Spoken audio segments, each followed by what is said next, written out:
They call the fire department, but they can do anything. This is what happened when a family in Houston, Texas, tried to warm themselves round the fire. As outside temperatures plummeted and power cuts left them with no heat or light. The fire started in one house, but the chimney failed and it quickly spread to the neighbours either side. You know, it was too cold, it was freezing. I think they looked the way to get some heat in the house. Alfredo Malagon lives opposite and came home to find his street ablaze. Everyone managed to escape, but when the fire brigade arrived, they couldn't help either because the water in the mains had frozen too. So people that were burning a fire to keep warm because it was freezing. Yeah. Then the house caught on fire, and then because of the cold, they couldn't then get the water out of the ground to stop the fire. Yeah, exactly. And you all would just have to stand and watch 3 houses burn to the ground. Yeah, everybody just watching. Nobody can do nothing. Just up the road, and this tap now gushes freely, providing much needed water for this still struggling community in the southwest corner of Houston.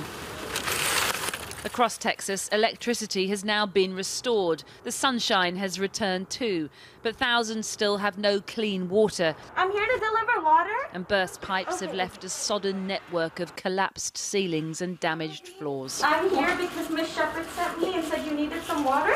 Some, like Maydeen Lewis, who's almost blind, had gone without water for several days. It was cold, cold, cold. How worrying was it for Houston to have weather like this? Most people here have never seen anything like that.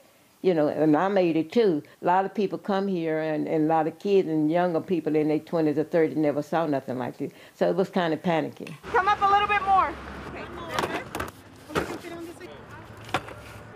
Come on. Others wait in line for free supplies at one of the dozens of makeshift distribution centres that have sprung up across Houston in response to the crisis. Well, you know, there's a saying, when hell freezes over, well, hell froze over here in Texas. And people are turning up, they're desperate. Yes, people were in line since 5 o'clock this morning, and this event started at 9:30. This system failed. It's ridiculous. Texas is energy capital of the world. We have plenty of oil. We are a very rich state. This is unacceptable. She's referring to the decision by Texas to be energy independent. But when the big freeze hit, the system collapsed and the self-proclaimed energy capital of the world was left powerless. Now millions of ordinary Texans are paying the price.